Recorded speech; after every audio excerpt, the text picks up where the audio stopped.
রবীন্দ্রসঙ্গীত নিয়ে কিছু ভুল ধারণা অনেকেরই আছে, যেটা হচ্ছে স্বরলিপি নাকি একদম হুবহু মানতে হবে। আমরা যখন কলেজে পড়তাম, আমার কিছু বন্ধু বান্ধব পড়তো, আমি ক্লাসিক্যাল অনার্স ছিলাম। তো আমাদের অনার্সটা ছিল কীরকম, এক বছর ধ্রুপদ ধামার অনার্স, আরেক বছর খেয়াল অনার্স। তো আমাদের ব্যাপারটা এরকম ছিল, যারা আমরা ক্লাসিক্যাল হিন্দুস্তানি ক্লাসিক্যালে যারা অনার্স ছিলাম, তা যারা আমাদের রবীন্দ্রসঙ্গীতে অনার্স ছিল তারা বলতো যে এই যে রবি দাদুর একটা সমস্যা, সে হচ্ছে সব কিছুই মানে যা করে গেছে ঠিক তাই গাইতে হবে, একটু এদিক সেদিক হওয়া যাবে না। এইটা না পরবর্তীকালে একটা অবসেশনে দাঁড়িয়ে গেছে, প্রথম দিকে ছিল না। কিন্তু আজকে আমরা যদি দেখি, পুরনো যদি রেকর্ডিং দেখি, একদম পুরানো দিনের রেকর্ডিং, সেগুলোতে দেখা যাবে কোনোটার সাথে স্বরলিপিটা কেন করা হয়েছে। তখনকার দিন তো রেকর্ডিং হতো না সব কিছুর, আর তার চাইতেও বড় কথা রেকর্ডিং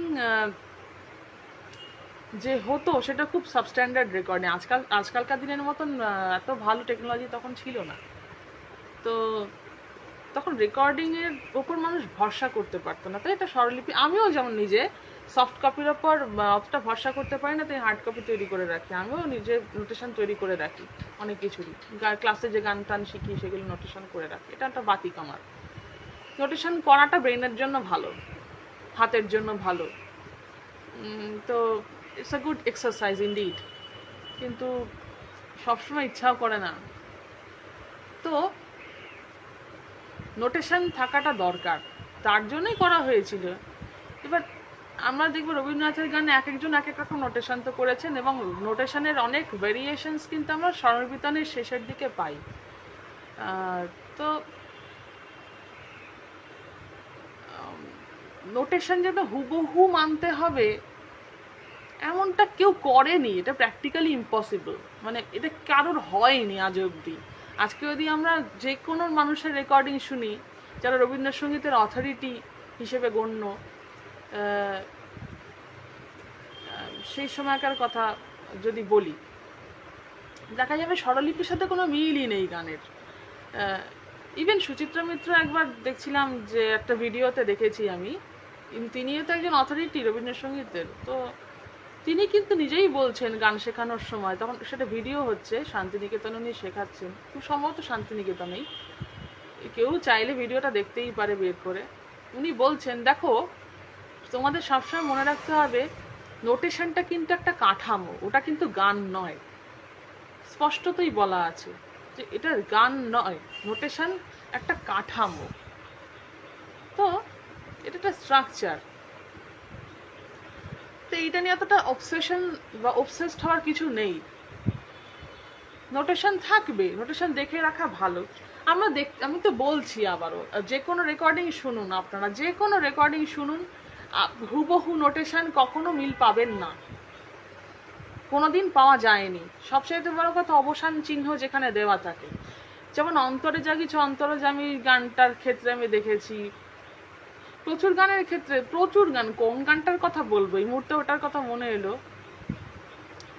খুব সম্ভবত অন্তরে জাগিছ হতে অবসান চিহ্ন, অন্তরে জাগিছ অন্তরু জানি, অন্তরু জানি, তবু সদা দূরে ভ্রমিতেছি আমি, অন্তর, এই যে এই জায়গাটা অন্তর আছে কিন্তু নোটেশনে এটা গামা পা মা অন্তরে।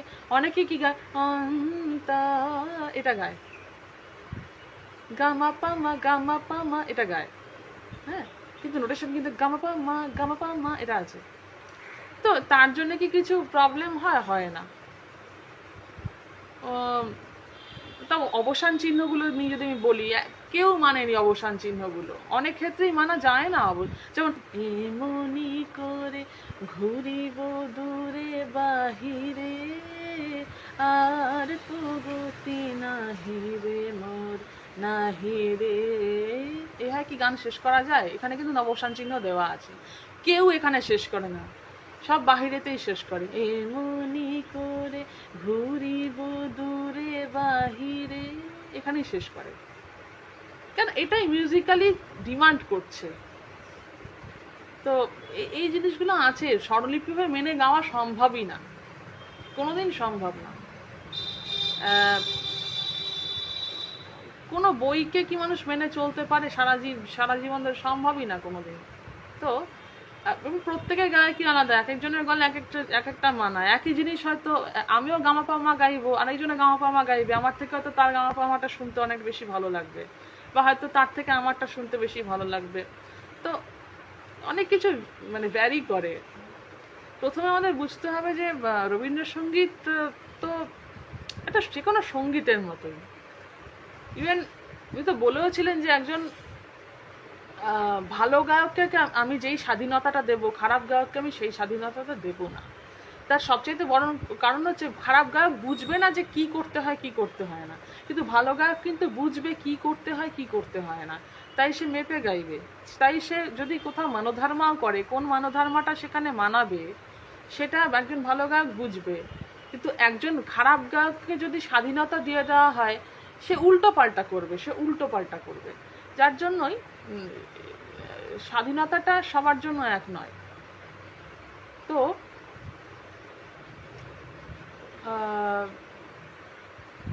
এই হলো ব্যাপার, যে ওরম কোনো ব্যাপার নেই যে রবীন্দ্রসঙ্গীত হুবহু একেবারে নোটেশনের, তাই তো সবাই একরকম গাইবে, তাহলে আলাদা কি হলো, তাই না?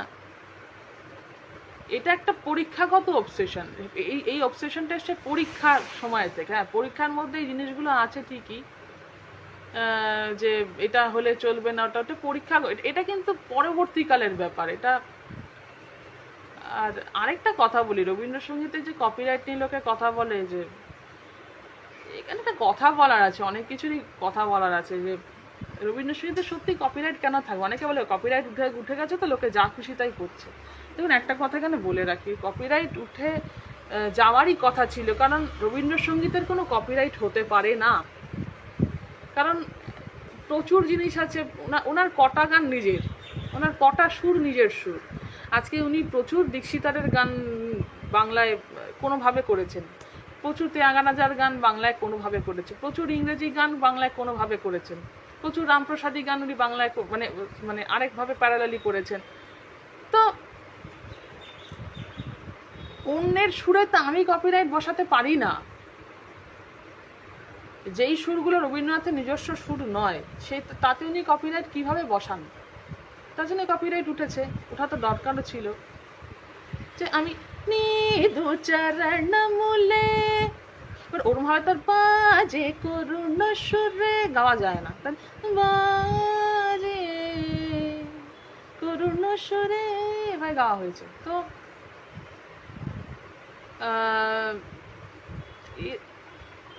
কিন্তু বেসিকলি জিনিসটা কোত্থেকে আসছে? আছে লাবণ্যে পূর্ণপ্রাণ তৈরি হতো না যদি লাবণ্য রামা থাকতো।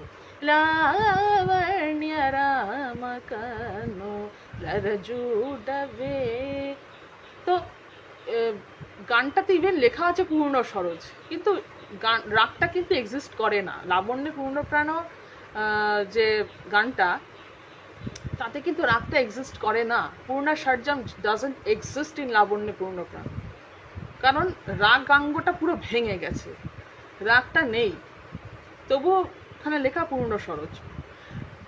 আসল গানটা পূর্ণা ষড়জমে ঠিকই, কিন্তু লাবণ্যে পূর্ণপ্রাণ পূর্ণা ষড়জমে নয়। ওটা অনেক কিছু মিক্স হয়ে গেছে, ওটা হয়ে গেছে একটা না পিলু না কি, মানে একটা নিজস্ব সুর হয়ে গেছে ওটা। তবুও তাতে কপিরাইট বসানো যায় না, কারণ ওটার তো একটা ইন্সপিরেশন, যেটা within course inspiration, rather call it copy. হ্যাঁ, তো সেটা তো আছে। এরকম প্রচুর গান আছে, আমি কটা গানের নাম বলবো। ওনার যদি 100টা গান দেখি, তার মধ্যে হয়তো 50টার বেশি গানই ওনার সুর নয়। তো সে আছে হৃদয় নন্দনবনেতে কি করে কপিরাইট থাকতে পারে? হ্যাঁ, কিছু কিছু গানে তাহলে ওনার কপিরাইট রাখা উচিত ছিল, যেগুলো ওনার মৌলিক সুর, 100% মৌলিক সুর, সেগুলো তো না কপিরাইট, যদি কপিরাইট রাখতেই হয়। আচ্ছা, দীক্ষিতারের গানে কি কোনো কপিরাইট আছে? আজকে নিধু চরণ মূলে, তাতে কি কোনো কপিরাইট আছে? বা লাবণ্য রাম, তো এটার মধ্যে কি কোনো কপিরাইট আছে? নেই তো। তাহলে ওনার গানে কেন কপিরাইট থাকতে হবে? তো উনি অন্যের গান নিয়ে কেন কপিরাইট তৈরি করবেন? তাই না? অন্যের গানটা অন্যের, আমি নিলাম অন্যের থেকে, সুরটা নিলাম অন্যের থেকে, কিন্তু আমি এটা কপিরাইট চাপিয়ে দিলাম। এটা হয় কীভাবে? তার জন্যই কপিরাইট উঠেছে, ওঠার দরকার ছিল। উনি যদি অন্যের গান নিয়ে এক্সপেরিমেন্ট করতে পারেন, তো ওনার গান নিয়েও লোকে এক্সপেরিমেন্ট করতে পারে। আজকে রবীন্দ্রনাথ হতেন না যদি দীক্ষিতার না থাকতো, আজকে রবীন্দ্রনাথ হতেন না যদি ত্যাগরাজা না থাকতো, আজকে যদু ভট্ট না থাকলে রবীন্দ্রনাথ হতেন না। তো উনি সবাইকে নিয়ে হয়েছেন, উনি কিন্তু একা কেউ না, উনি অনেককে নিয়ে, উনি একজন মাধ্যম। তো আমি যদি অনেকের থেকে ইন্সপায়ার একটা কিছু করি, সেটার তো কোনো কপিরাইট থাকতে পারে না। সেটা অনেকের মতোই একটা মিশে থাকার কিছু, মানে রবীন্দ্রসঙ্গীত অন্য কিছু সঙ্গীত, যেমন নজরুল গীতির কোনো কপিরাইট নেই। হ্যাঁ, it is always treated as a bandish, যে বন্দিশের যেমন কোনো কপিরাইট হয় না, যে কোনো নজরুল গীতি একটা বন্দিশের মতো। আমি সবাইকে বলি, অনেকে আমাকে জিজ্ঞেস করে, আছে নজরুল গীতির ব্যাপারটা বুঝি না, কোনটা ঠিক কোনটা ভুল। ইউ নিড নট নো যে কোনটা ঠিক কোনটা ভুল, কারণ নজরুল নিজেও পারেনি সেটা করে যেতে, বিকজ উনি অসুস্থ হয়ে পড়েছিলেন। তো নজরুল গীতিকে কিন্তু বন্দিশ হিসেবে ট্রিট করা হয়। বন্দিশ যেমন যে যার মতন করে গায়, ঠিক সেরকমভাবেই নজরুল গীতিও সেভাবে যে যার মতো করে গায়। হ্যাঁ, রবীন্দ্রনাথ তো কাঠামো তৈরি করে দিয়ে গেছেন। তো কাঠামো যখন আছে যখন সেটা এক্সিস্ট করে, তো সেটা নিয়ে তো অবসেশনের তো কিছু নেই, ওইটা এক্সিস্ট করে, হ্যাঁ ওটা আছে, স্বরলিপি তো ওরম আছে, কিন্তু আমরা এরকম গাই। এরকম প্রচুর কেসেসে আমরা দেখেছি। কটা কেস দেখাবো যে আমি অনেকে গাইতে শুনেছি, যেমন রেজওয়ানা চৌধুরী বন্যার একটা রেকর্ডিং শুনছিলাম, ফর্মাল রেকর্ডিং না, ঘরের রেকর্ডিং। তুমি গাইছে, নাথ তুমি এসো ধীরে, সুখ দুঃখ হাসি নয়ন নীরে, এটা গাইছেন, কিন্তু আছে সুখ দুঃখ হাসি নয়ন নীরে। এবার আসি একটা কথায়, এই গানটা তো রবীন্দ্রনাথের গান নয়, এই গানটা রবীন্দ্রনাথের বাংলা কথা বসানো একটা বন্দিশ। মার গই নैन तीर तन मन नहीं धरत धीर, তাহলে সেখানে কোমলনি আছে আসল বন্দিশ।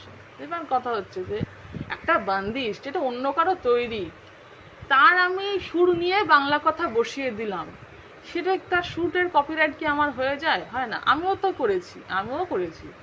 আমি সময় মিদের আর থেকে সময় বুঝি বয়ে যায় করেছি। আমি কিন্তু আজও বলি যে সুরটা পত্নম সুব্রমণী আইয়ারের সুর, কথাটা আমার বসানো, বাংলা কথাটা আমার বসানো। তো সেই জেনুইননেসটা থাকা উচিত। আমি অন্যের গানকে কপিরাইট দিয়ে বলতে পারি না, না এই তো আমার কপিরাইট, যেমন আছে আমি যেমন করে দিয়েছি সেরকম গাইতে হবে, এটা অন্যায়। হ্যাঁ, তার বেশিও কিছু না, তার কমও কিছু, এটা অন্যায়।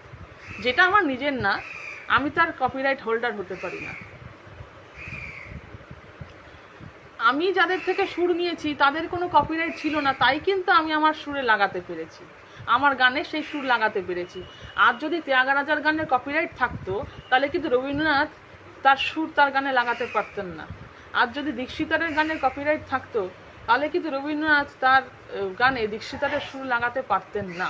তো অন্যের সুর আমি নেব, ইভেন তার কিছু ইয়েও আমি না, মধুমাধা মোদিতা রাখতেই পারি, সেটা রাখাও ভালো, কিন্তু আমি বলতে পারি না যে এটা আমার entirely, this is my creation and এটা একটা কপিরাইট থাকতে হয়, এটা অন্যায়। যাই হোক, আমার এটুকুই বলার ছিল যে এই অবসেশনটা যেন কারো মাথায় না থাকে যে রবীন্দ্রসঙ্গীত মানে হচ্ছে তাকে হুবহু নোটেশন একেবারে মেনে চলতে হবে, এরকম কোনো ব্যাপার থাকতে পারে না, আইনত থাকতে পারে না। হ্যাঁ, কারণ যেটা তার 70% গানই হয়তো নিজের নয়, 70% সুর নিজের নয়, কাজে ওইটা নিয়ে তো ভাববার কিছু নেই। হ্যাঁ, যেটুকু না করলে মানায় না, যেটুকু না করলে নয়, সেটুকু মানতেই হবে। সেটা গানের সৌন্দর্যের জন্য, এস্থেটিক্সের জন্য মানতে হবে। আর যা খুশি তাই করে দিলাম, সেটা ভালো লাগে। ওই জন্য তো বলেছে একটা কথা না, যে ভালো গায়ককে আমি যেই স্বাধীনতা দেবো, খারাপ গায়ককে আমি সেই স্বাধীনতা দেবো না। এই হলো ব্যাপার, যে ভালো গায়ক সে বুঝবে, হ্যাঁ, যে কতটা কি করা যায়, কতটা কম করা যায়। যে খারাপ গায়ক সে সব পুরোটাই ছড়িয়ে লাট করবে, যার জন্য এত রেস্ট্রিকশন। মাঝখানে কিন্তু কিছু নেই, কেউ যদি ভালো হয়, যে কার যদি পরিমিতি বোধ থাকে, কতটা নুন দিতে হবে, কতটা মশলা দিতে হবে, সে সেভাবে করবে। হ্যাঁ, নইলে তো কাঠামোই ঠিক আছে, তাতে শিল্প হবে না, তাতে সবাই একরকম গাইবে, এটা তো হয় না। কেউ গায়নি তো একরকম আজ অব্দি, কোনো রিসার্চ, কোনো রেকর্ডিংয়ে কেউ নোটেশন হুবহু পাবে না। আজকে অমুকের গান শুনলে দেখায় সবাই বড় শিল্পী, সবাই ভালো গায়, কারোর গানের সাথে কারোর গানের কোনো মিল নেই। কেন নেই? কারোর অবসানের সাথে কারোর অবসানের কোনো মিল নেই, যে যেখানে খুশি শেষ করছে, যে যেখানে খুশি, এখানে গমক ওখানে গমক, অসুবিধা নেই। তো যাই হোক, অনেকে বলে এই কথাগুলো, তাই আমি বললাম যে এটা নিয়ে অত অবসেশনের কিছু নেই। হ্যাঁ, পরীক্ষা টরীক্ষার সময় একটু দরকার পড়ে, এই আর কি, এর বেশি কিছু না।